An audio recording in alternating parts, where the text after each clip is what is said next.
If you're an employee in a liquidation, there are a few things that you need to know about. The first, which a liquidator will be very quick to tell you, is that if you're owed money in the liquidation, you should file a proof of debt form, which is really just a document that says who you are and how much you're owed. But beyond that, you need to know that as an employee, you're entitled to a preference in payment out of the liquidation after liquidators and their out-of-pocket expenses. But the other thing to know is that any personal grievances that you may have already commenced, those automatically come to a stop unless the liquidator agrees for those to continue or the court orders otherwise. But in any case, most of the time personal grievances are a complete waste of time in a liquidation context because it will only serve to increase your proof of debt amount that you're not going to get paid anyway. So I would be looking at some other options, such as, for example, is your claim the type of claim that you can hold a director personally liable for? Under the Employment Relations Act,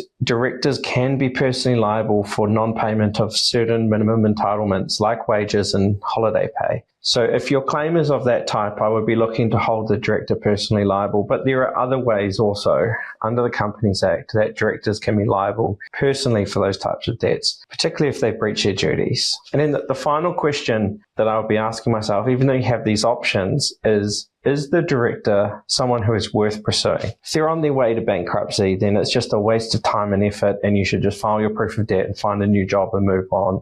If they are someone who is worth pursuing and they have some means and they have some assets, then I would be considering these alternatives to the standard liquidation track.